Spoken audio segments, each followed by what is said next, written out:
All right, so we have another Buzzfeed article about the 23 most unpopular opinions of Harry Potter. Let's go. Number 1 in the 23 unpopular Harry Potter opinions that have you looking at the entire series in a new light. Neville should have been the chosen one. Neville is better than Harry. Neville is more caring, courageous, and dependable. Harry did a lot of legwork because he was labeled the chosen one, but Neville was the one who destroyed the final Horcrux in the end, allowing Voldemort to be killed.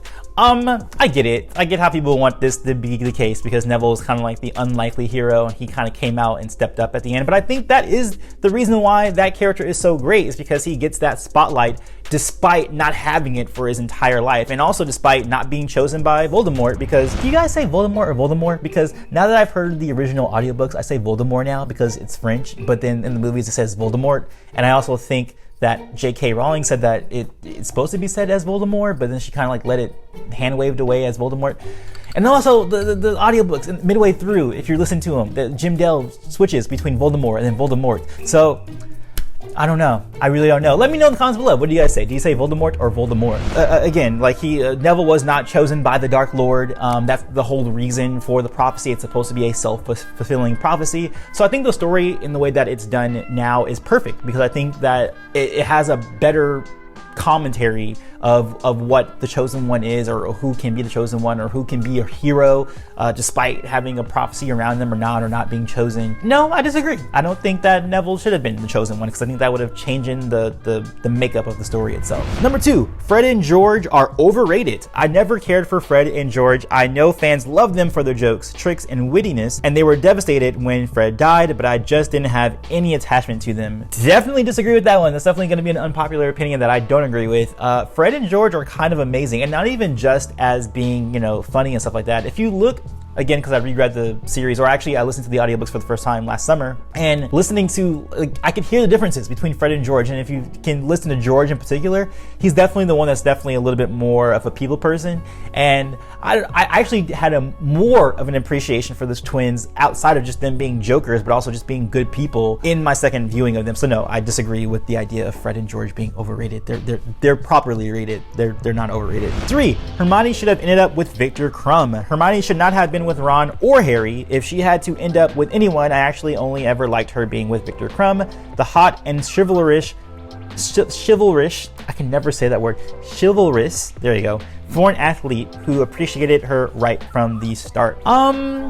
Maybe she just didn't have to be with any of these guys. I think the one thing I don't like about Harry Potter, there's a lot I do like about Harry Potter, but in terms of like the relationships at the end of the series, it's like, you don't have to date your high school sweetheart, throughout your entire life. However, I will say that might be okay, because they did do a huge thing. They basically saved the Wizarding World, and they went through war and turmoil, and oftentimes if you go through that and you get out on the other end with those people, those are going to be some tight-knit bonds that you're going to have throughout your lifetime. You can see it with a lot of army vets who did, fortunately come back alive with their friends, that those friendships persist. So I do get that from that standpoint, but also at the same time, this feels like a fairy tale of, Ron. I always felt like Ron and Hermione, though I do like them together, I do ship those two beyond the Harry and Hermione, and I can talk about that too in a whole video, I think mostly. But to boil it down, I think that people ship Harry and Hermione only because of the movies, because Daniel Radcliffe and Emma Watson have more chemistry than Emma Watson and Rupert Grint. But really in the books, it's definitely more chemistry between Ron and Hermione. Harry and Hermione never actually really worked, and that's shown several times in the series. Sorry, I told myself I was going to rant, but I went ahead and rant. But anyway, yes, Ron and Hermione, I think they could have been a cool stepping stone, but I don't think they necessarily had to be in game. I think they would have been like a kind of a cool couple, but that realized that they're not good for each other, and Hermione dates someone else that's not Victor Krum and not Harry Potter. So yeah, I can agree with the idea of this unpopular opinion, but I don't agree with who she should end up with. I just don't think she should end up with any of the guys that we've seen her with. She could have been with a new person, maybe someone who is also, a little bit more similar to her and into book smarts. Because if you think about it, sorry, I'm ranting again. This is what happens when you have me talk about Harry Potter, by the way. If you think about it, Harry and Ron were obviously closer as friends, right? They had more in common. They were both into Quidditch and not turning in their homework on time, and normal teenage boy stuff. Hermione has always been kind of like the third wheel to that relationship. So it would have been nice to see her with someone else, maybe not Victor Krum, because I also think Victor Krum is a little bit too different from her. And in terms of the relationship, I didn't see much, and that's why I don't really fully agree with this, is because I didn't see enough from those two to say, yeah, they totally should have been together, they totally vibed, or they had like, you know, enough of a similarity between them that it would work out. I just disagree with that. I completely lost my train of thought, or what I was trying to say. But basically, oh yes, that Hermione should have ended up with somebody who had, you know, more similarities to her and things that overlap with her a little bit better. Number 4, Hermione should have ended up with Malfoy. I think that Malfoy and Hermione fought so much because of all the sexual tension between them. Yes, Malfoy said some really mean things to her, but that's because that's what his parents told him. You believe what your parents say when you're young and you don't really form your own independent opinions until you're older. Malfoy and Hermione are like-minded people who are intelligent and enjoy the same things. He would have appreciated a strong and ambitious woman like Hermione, unlike Ron. I really think that Malfoy and Hermione would have been a good fit together. I also think this is the case because of the movies and not so much because of the books. The movies, there might have been that tension there between Hermione and Malfoy, specifically because I think, yeah, this has come out that Emma Watson had a crush on Tom Felton at that time, so that could have seeped into some of that. But in terms of the books, I've never seen that. I've never seen any kind of like attraction between Hermione and Draco. However, I do like the point that this person made, that I do think that Draco could actually like an ambitious woman, or just a woman, because I mean, Hermione does have qualities of ambition in her, especially when she was getting into SPEW and all the other things that she does, in terms of even when she, you know, leaves Hogwarts and becomes like a magical law enforcement, or not magical law enforcement, she becomes a lawmaker in the Harry Potter world, I believe. So yes, in an alternate universe where Draco isn't a shitty kid who was brought up by shitty parents, I definitely can see possibly them coming together. And that's actually what I was just talking about in the previous unpopular opinion we were talking about, is that I think Hermione needed someone who had more alignment with her, and Draco was always second tier and second rate to her in all her classroom settings and anything they were doing. So they could have gotten into some pretty witty banter, but the issue is that his upbringing just splits them apart too much. So in terms of how the universe has it playing out now, no, I don't think they're a good pair. But if there was like an alternative universe or anything like that, yes, they could be together. 5, Harry and Ginny should have named their child something else. Using the names Albus Dumbledore, the world's most manipulative wizard, and Severus Snape, an abusive teacher who wanted to hook up with Harry's mom, was a mistake, especially when there were better wizards who actually helped Harry to name them after, like Arthur Weasley, Remus Lupin, Alistair Moody, Neville Longbottom, Arborforth Dumbledore, etc. Honoring two men who weren't all that great kind of disrespects the good man who actively tried to make Harry's life better and easier. Yes, I agree with this unpopular opinion. I didn't even know it was an unpopular opinion. I thought it was actually popular that, you know, the naming of those children were pretty terrible and pretty fan fiction worthy. Doesn't work for me. 6, Half-Blood Prince is the worst in the series. Specifically, the main plot about Harry trying to procure Slughorn's full memory about Tom Riddle's Horcrux questions. Dumbledore already knew all about Horcruxes, so the only thing we gained was that Voldemort created 7 of them. I feel personally attacked on this one because Half-Blood Prince is my favorite book of the entire series, that one and Prisoner of Azkaban. The reason why I hold Half-Blood Prince so high is because I feel like for the first time in the series, the teenagers felt like teenagers, especially some of the relationship stuff that was going on in that book in particular. I really identify with that one. In particular, my favorite scene from that book was the one between Ron, Ginny, and Harry, when they found Ginny, you know, snogging Dean Thomas in the hallways, and there was like this big little fight, and then Dean Thomas is like, you know what, I'm gonna peace out, and then Ron and Ginny get into that fight, and a lot of things come out. I feel like a lot of personality traits came out, or they a lot of mirrors were put up to some of the characters about who they really were, especially with that being the predecessor to the real big book, the big war that was coming up. Especially another thing that I love about that book too is the fight between Harry and Draco, and it being kind of like the first battle of the Wizarding War that was about to pop off. You know, it was going from just like, this is just a school bully who's just gonna, like, you know, who can make your feet tap dance with a little charm. Now it's like, no, we're cutting people, and people are gonna get bloody and they can die. Like, I felt like that transition was really well done to me, and I really like Half-Blood Prince for that reason, and also because of the Horcrux looking back. And I disagree that, you know, the Slughorn stuff is actually some of my favorite stuff, especially with the conversation about the past lives and Lily Potter and who Lily was to all these people, and then, you know, getting more insight into some of the backstory stuff, and especially the Voldemort stuff. I think that was actually very, very well done. So yeah, I disagree. I think I mean, obviously I disagree. Half-Blood Prince is my favorite book. 7, Hufflepuff is the best house. Gryffindors can have huge egos and be foolhardy. Ravenclaws can be know-it-all assholes, and Slytherins can be dishonest and conniving. But the vast majority of Hufflepuffs are kind, smart, and extremely capable, and don't boast about it at all. They are just low-key, great people who, mind you, never swayed to the dark arts. I never understood why everyone thinks little of them. Yeah, totally agreed. Hufflepuff is amazing. I have nothing to add. You said everything that I would have probably said about Hufflepuff and about the other houses, how they're kind of overrated, especially Gryffindor in particular. I think anyone who automatically says that they are Gryffindor, I give them a side-eye, even though it could be true. Most people just default to that because that's where Harry and Hermione and Ron were all in, and that's where we interacted with in the book the most. But I'm a Ravenclaw, personally. I wish I was Hufflepuff. Actually, I am kind of. I'm a Ravenpuff. That's what my halfy Hogwarts house is. Usually it's Ravenpuff, but yeah, Hufflepuff is amazing. They're the best kind of people.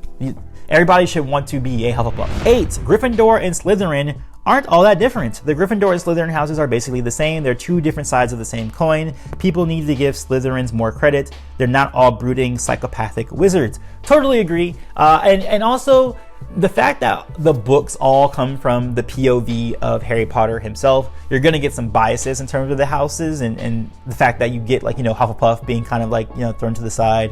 You have Slytherin seems as just the dark guys or the bad people and the ambitious people. There are a lot of qualities I think that we overlook with some of these houses, and also things that are just overrated for Gryffindor sometimes. Like, they are actually very prideful and kind of in it for the glory. Not so much in the glory for glory's sake, but that just wanting to always be in the middle of something is a trait for Gryffindor. Luna Lovegood is the best character. She's unique, understanding, selfless, fights for her friends, and is kind to everyone no matter what, despite all she's been through. I have absolutely no qualms with this. Yes, Luna Lovegood is the best character, and she's probably my favorite character in the books. Now, I will admit that when I first read them, I didn't really care much for her, and I will admit that it's the movies and Ivana Lynch's portrayal of her that did it for me. Also, I have a little story about that. So I used to work at Apple Retail, the store, and Ivana Lynch actually walked up to the store that I was at, and I think she had like an appointment or something like that, right? But my reaction to her was probably pretty bad, and I probably could have actually had a conversation with her if I wasn't so weird and being strange. So she came up the stairs, right? And I was like, holding an iPad, checking people in or whatever, and I was like, and she immediately, after seeing me go like that, went to the next person she saw and asked them for help, and I was like, God dang it, I didn't mean to. It was a genuine reaction of surprise and just like adoration for this person, and I kind of screwed it up. I could have probably had at least a little bit of a conversation with her if I just acted normal and be like, oh, hello, miss. What can I do for you today? And then, anyway, I just like to share that story because I missed my shot with Ivana Lynch. Number 10, Draco Malfoy deserved better. Malfoy deserved a redemption arc far more than Snape did. Yes, he was a bit of a douche, but that was because he was influenced by his parents, who were terrible. He was forced into joining Voldemort's side and becoming a Death Eater along with plenty of other Slytherins. You can see his true nature in the later films. He's just a scared boy who doesn't have much to say in what he can and cannot do. The only reason Harry and Malfoy hated each other was because of their initial meeting in the Sorcerer's Stone. Had that not occurred, I believe they could have been pretty good friends. Yeah, I would agree that this scene in particular, and again, Half-Blood Prince, did a lot for me in terms of appreciating Draco a little bit. Now, I still think he's a bit of a nutter, a bit of a shithead. I mean, to be honest, you can't really grow out of that if that's what you've been taught throughout all of your childhood. You can change, but that change is going to be very slow going, so you're not going to see that in terms of the books themselves. You shouldn't see Draco, befriending the trio, although he did help them in the end in the most begrudging way that he could, or in the smallest way that he could. Not necessarily fighting for good, but not outing them when Harry came to the Malfoy Manor. So yeah, I do think he deserved better. There probably is a good kid under there, but I'm also glad that we didn't get to see that. You know what I mean? Because I think that is the honesty of just our real world, is that not everybody can change on a dime, but not everybody's going to have a Zuko redemption arc in that way. And I think specifically because of how long form the story is, it takes place over 7 years. And knowing that, Malfoy had that plus all of his adolescence and his childhood to build that all up, it makes sense for me. I don't think that, yes, the statement is true. Draco deserved better, but I don't think that the story itself should have changed in any way for that. Number 11, Albus Dumbledore wasn't all that great. Dumbledore was a manipulative asshole. He didn't care about anyone but himself. He used Harry and everyone else around him and didn't care how he accomplished his goals because the ends always justified the means, like how he left Harry to suffer with the Dursleys rather than with anyone in the wizarding world for the greater good. He kept very important information about Harry, which left Harry struggling to find out everything on his own after Dumbledore died. He was just a jerk, and I hate how people still idolize him. Disagree with this one, and I disagree with a few specific points here, like for instance saying that, why would you send him to the Dursleys? I guess this person forgot, or, oh, do the movies actually ever explain that? I actually forget if the movies actually explain if the reason why Harry was sent there was because of the magical protection that his aunt had, because she is a blood relative, and because Lily had that protection on him that was going to last all the way into his adulthood.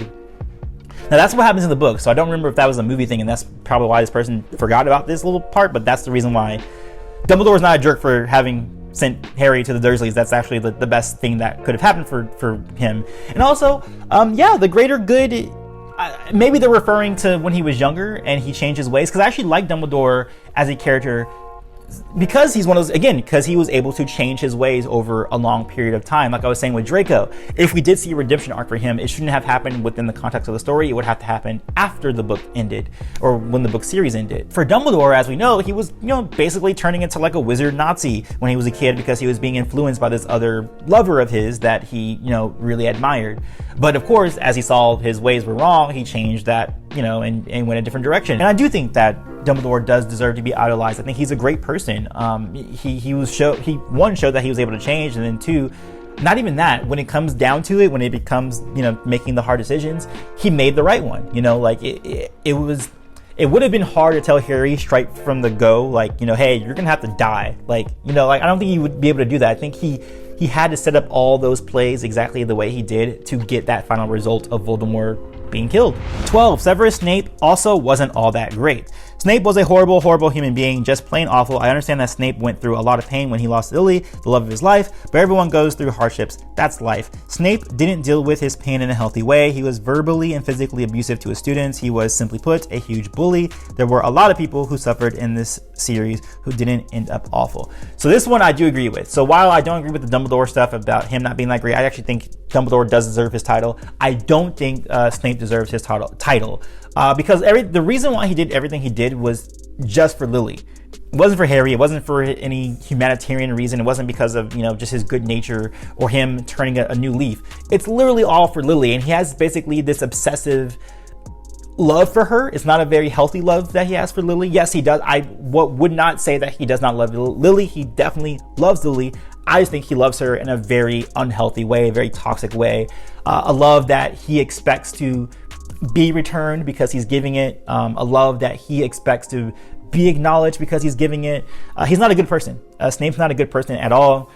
He did a heroic deed. I don't think that was enough of a... I mean, it's nice because it's like, okay, Harry gets to save the day. He gets to survive. But at the same time, that does not make Snape a good person. Even for that good deed. And even the act of him doing that isn't motivated from a good place. It's motivated from this weird, obsession he had with Lily Potter. So yeah, no, totally agree with this. Snape's not a good person at all. And in fact, if you guys want to watch a very good video, there is a young woman named Murphy Napier who made a video about Snape. I would highly recommend you watch that video. It's very good. Number 13, actually, Harry ain't all that either. As much as I love the series and everybody in it, Harry Potter kind of sucks as a character. He's selfish, only complains about his own problems, and low-key enjoys feeling like the world is against him to justify being a douche to people who care about him. For example, the majority of the plot of Order of the Phoenix was Harry being awful to his friends when all they were trying to do was help. Yes, I love Harry anyway, but he's quite annoying if you really think about it. I slightly agree with that, but I actually actively disagree with the comment you made about Order of the Phoenix and the fact that, he was against his friends. The kid went through a pretty traumatic experience. He almost died. He saw one of his closer, maybe not his friend, but he saw someone he knew die in front of him because of him. And Voldemort's back. You know what I mean? Like all that's happening at the same time. You can't expect this kid to be a saint or to be completely understanding. Also remembering that this kid is 15 at that time. I think, book 5, 15, yeah. He's a teenager. He's going through a lot of stuff. Give the kid a break. Now, while I disagree with that specific point about Order of the Phoenix and the way Harry, all caps Harry, I actually don't have an issue with. I think all caps Harry is very realistic, and I'm glad that the depiction of him was as it was in that book. However, I do kind of agree that he's a bit of an asshole and kind of a little cheeky sometimes. Like, there was one point, I think, in, I can't remember which book it was. It might have been book 4 or 5, where he's on the train with like Neville and Luna, and I think maybe somebody else who he deemed to be kind of like the losers. Like, he thought that he was embarrassed that I think Cho Chang might have come up to his compartment and was like, hey, what's going on? He felt embarrassed by the company he kept. He is sort of like his father, he is kind of like the jock character. I mean, it could have been worse, I think, if he didn't have good mentors, if he didn't have like a McGonagall looking over him, or a Dumbledore and all these other Lupin and Sirius. If he had people who kept, who let him have a big head, he could have been an even worse person. But yeah, I don't think he is, not to say that he's a bad person overall, but I do think there are qualities of him that get overlooked because he's the hero of our story. But yes, Harry is not a perfect person. 14, Harry didn't know how to take care of pets. Harry was an awful pet owner. He kept Hedwig locked up, yelled at her all the time, and tossed her around all the time due to his recklessness. Justice for Hedwig. What?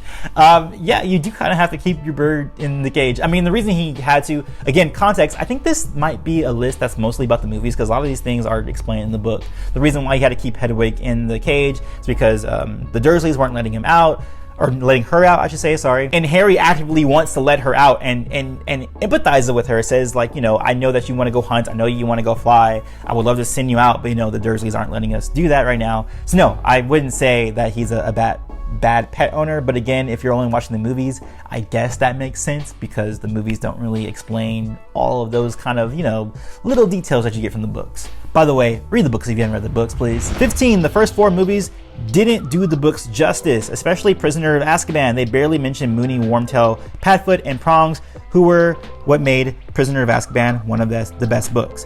Even though Goblet of Fire was a bit better, they glossed over the whole Barty Crouch Jr. storyline, or the Barty Crouch storyline, which was extremely important. If I hadn't read the books, I wouldn't have understood who he was at all. So I'm going to disagree. Prisoner of Azkaban, I'm one of those people who think Prisoner of Azkaban is the best film, and it's the best film because it does not directly adapt the story of the book. It actually just makes the best movie version of Prisoner of Azkaban. Now, I do agree that it is kind of like, why not mention who the Marauders are at the end of the book, or at the end of the movie, I should say. Lupin could have easily said, like, oh, hey, that was me and your dad and all our friends, like that. We made that map. It would have been like a throwaway line that's very easy. But I also think that's a little bit of a nitpick, because I don't think it's that integral to the plot that you need to know who these people are. Although it was kind of funny, though, later on in the movie series, they actually call Wormtail, even though Harry technically in the movie canon shouldn't know who Wormtail is. But anyway, weirdness. I do agree that that's weird, but I don't think that because of that specific little nitpick, the whole movie's bad, because I think it actually is the best movie, period. And I don't think that Goblet of Fire is better than Azkaban. I actually think Goblet of Fire is one of the weaker films of all of the set. And it's really weird that this list says that the first 4 movies didn't do the books justice, when the first 2 are typically said to be the most faithful to the books. Even though, to me, I think they are some of the least effective movies, because they're not really adaptations. They're really just like a play-by-play of what happens in the books themselves. Again, that's probably a bigger discussion about what makes a good adaptation. I'm more in the camp of like Brandon Sanderson, another famous fantasy author, who prefers adaptations that are just that, adaptations, and not a retread of what the books actually are, because that's a completely different kind of medium. Movies are very specific in what they can tell and the way they tell it. So yeah. Number 16, Harry deserved his detentions in Order of the Phoenix, but not the abusive punishment. While Umbridge was a despicable human and her abuse of children was reprehensible, Harry deserved every detention he was given in Order of the Phoenix. He mouthed off in class, even after being warned time and time again by teachers and friends that he was only hurting his case. Yes, her teaching was trash, and she was a horrible person, but she was the teacher, and in her classroom, she was the boss. Yeah. I mean, I can technically agree with this unpopular opinion. Harry did deserve, and there was a lot of detentions I think Harry deserved that he didn't get a lot of times, because he did do a lot of talking back in class. The very famous one for one he said to Snape was, no need to call me sir, professor. Like, that's huge. And I love, actually, that's one of my favorite parts about Harry that kind of gets overlooked, is his sass. He has a lot of sass. And I think that a lot of that comes from J.K. Rowling herself. I think that her voice comes out in Harry in those, kind of moments. But yeah, totally agree. I think that he deserved those detentions for sure. Like, I probably would have been in the same position as him in wanting to say all that stuff against Umbridge, but yeah, that was not the right thing to do in those situations. You gotta sometimes just, bite your tongue and fight another day. 17, Harry and Ginny's relationship wasn't believable. We never got any romantic tension between Harry and Ginny. The movies seemed to rely on the hope that people who were watching the movies had also read the books and would be able to fill in the gaps themselves. Oh, okay. So I think this list is kind of weird because it's both highlighting stuff from the books and the movies, but it looks like it's leaning more towards just like movie talk. But yes, I would agree that in the movies, Harry and Ginny is kind of weird. In the books, I think it's definitely built up and you can see it, and also you really vibe. Ginny is a way better character in the books than she is in the movies. Not to say that Bonnie Wright did a terrible job with Ginny in the movies, and she didn't. It's just that she wasn't really given a lot of material to work with. And also, again, I'll talk about this again, actor chemistry plays into this too. I don't think that Bonnie Wright and Daniel Radcliffe had really good chemistry. In terms of being a couple and stuff like that, was kind of awkward. So that plays into it too. If some people are just watching the movies, they might not seem like the best fit. But in terms of the books, in terms of like the overall lore, yes, Harry and Ginny were definitely a good pair. Like, Ginny is basically a reincarnation of Lily Potter. I know it's kind of weird that Harry will be attracted to his mother, but I mean that is a real phenomenon that happens. And it's not so much that you're attracted to your mom like physically, like, because physically I don't think she looked that similar to Lily, but it's just that her personality, that fire that she had, was something that I think something that Harry would definitely need in a partner. 18, Harry and Dumbledore's bond wasn't what people thought it was. The books and the movies always tried to show this strong bond between Harry and Dumbledore, but I never felt that at all. It was like they were trying to create the bond that Frodo and Gandalf had, but didn't quite succeed. The person Harry should have felt that bond with was Hagrid. Hagrid was always there for him, no matter what. Yeah, I actually kind of agree with this. I think that especially when you re-examine what Harry and Dumbledore's relationship was, and actually, I don't even think I would even say there was ever a relationship that was developed between them that was supposed to go beyond teacher-student sort of a thing. I think that it was very clear that they were just like, Dumbledore is the mentor, and you were going to learn from him, and that Harry respected him very much. But I never thought that the movies or the books ever tried to make it out that they were like buddies or like becoming best buddies or interacting in that fashion. It's definitely not a Frodo Gandalf relationship where you could really just smoke a pipe with that dude. I mean, I don't think I would ever see Dumbledore and Harry kind of like in the back room, like just smoking one. Their relationship isn't like that. So I never even knew this was an unpopular opinion. I never heard of it before, but I can't say that. I mean, I can say that I can agree with it. But I also haven't seen from the fan base that people have made out the relationship to be more than just a mentor-student sort of situation. I've never seen anybody be like, oh man, they're like father and son, because that definitely didn't come about. Like, in terms of fatherhood and mentors of that nature, that definitely would have been Sirius or Lupin, those kinds of characters. 19, Hagrid did more for Harry than Sirius Black.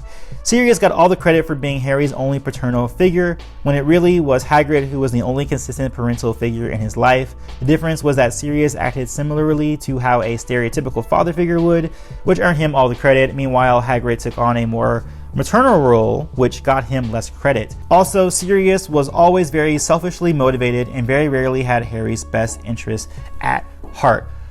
I agree with this one, and I agree with it because I do think that Sirius is kind of overrated as a father figure to Harry, because I don't think Sirius himself had some growing up of his own to do, and maybe that could have happened if he took on the role of being Harry's active father figure, being the godfather that he's supposed to be. But in terms of like an overall, like, is he a good candidate for someone who's a father figure, like just straight off the bat? I would say no. He's a little bit immature. He's not the best mentor at all times in terms of the advice he gives. He's a flawed man, and even when we saw it with Lupin, I think all those characters from that time period, even Lupin's not a very good father figure. He was trying to leave that and just be part of the war because he just couldn't bring himself to be a father. So yeah, I would even say all the Marauders probably were not very good father figures. Although I would say that James probably was, only because of Lily. I think Lily would have whipped him into shape, and I think she probably did a really good job of making him not as big-headed as he was, going to become if, he didn't have a Lily in his life. But other than that, yeah, I think I agree. Hagrid, I would say, is a better father figure for Harry. The only issue with Hagrid is I don't think, at least intellectually, he would get enough respect from Harry. And I think that is kind of an important factor in terms of a relationship with Harry Potter and molding his mind into becoming an adult male. Number 20, Harry should not have lived past the final battle. Harry should have died in the end, as well as Voldemort. Put an end to an epic series. I don't see why we would have to have that unless there was like some sort of like magic tie that Harry... No, it wouldn't make sense, because the Horcrux in Harry died. He had the choice of either, passing off and going or coming back to life.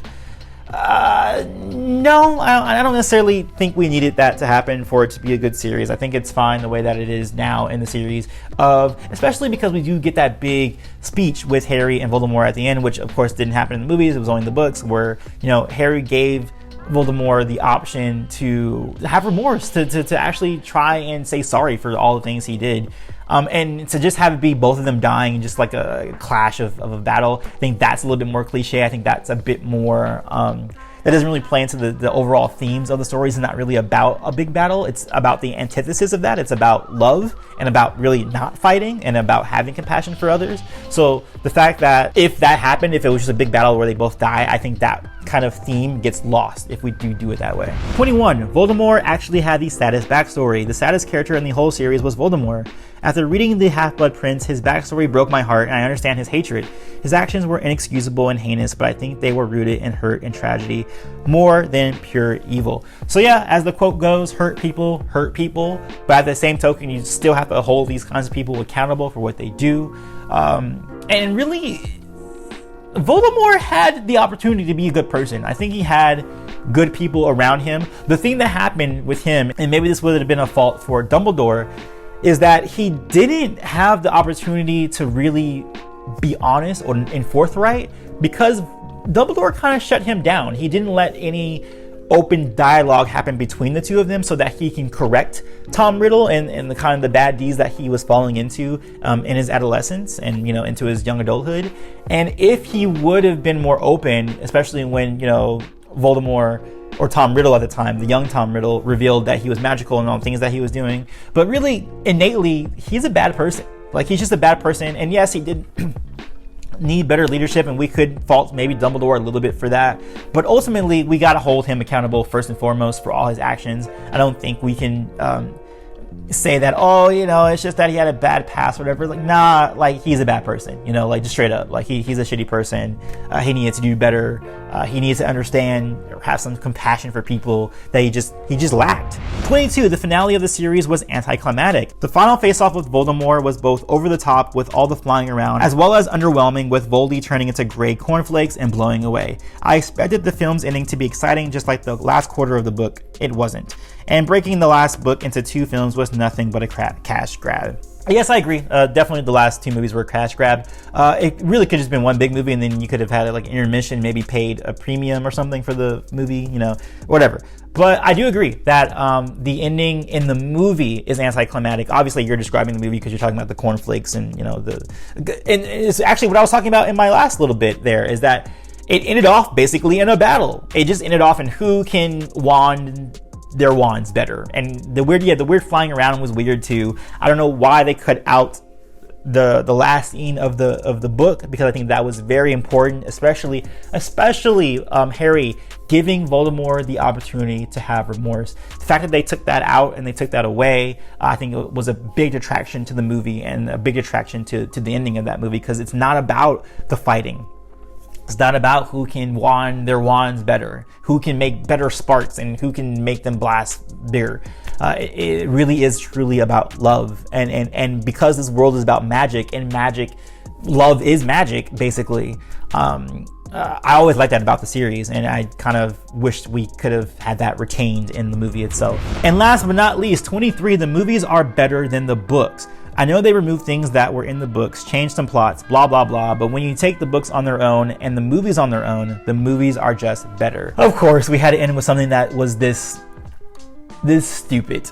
Like, what? No, that's absolutely not the truth at all. I can't see how anyone can legitimately argue their point that the movies standalone are better than the books. The books, not only because you can spend more time with the characters and you get more insight, but just the representation of some of the characters and some of their motivations are better established in the books than they are in the movies. In the movies, there's a lot of times where characters are like, what's wrong with you? Why are you that way? Like the Barty Crouch, like someone mentioned earlier, the Barty Crouch Jr. and the Barty Crouch stuff there's not a full understanding of what that is. You know, in terms of the Marauders, you don't really get a full understanding of that unless you have the books. If you look at Half-Blood Prince, a lot of the Horcrux stuff for Voldemort completely cut out. You don't get a lot of that really juicy backstory you get of that kid, and seeing him going from Tom Riddle to Voldemort over the course of his, you know, young adult career as a dark wizard.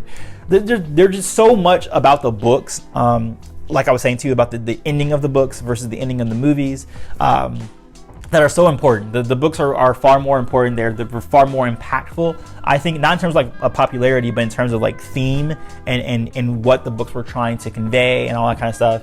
Definitely better in the books. So yeah, this unpopular opinion I do not agree with at all. The books are not even like somewhat better. Like, I can't tell somebody, like, if someone tells me they've only watched the movies and they've never read the books, I'm like, you're doing yourself a disservice. Like, I really feel sorry for you, because I feel like that if you don't have the experience of the books, you're missing like 40% of what Harry Potter actually is. The movies are great. I think they're actually probably one of the better movie franchises, probably, yeah, period, of a series of books that have been put to film, next to the Lord of the Rings, of course, but then The Hobbit kind of like diminished that a little bit, in the same way that Fantastic Beasts is sort of diminishing the Harry Potter franchise right now. But yeah, definitely books over movies by far. But that is it, guys. I want to hear what you guys think about these unpopular opinions in the comments below, or you can watch more videos from me here by my head. I'll see you guys on the next one. And as always, peace, love, and mischief managed.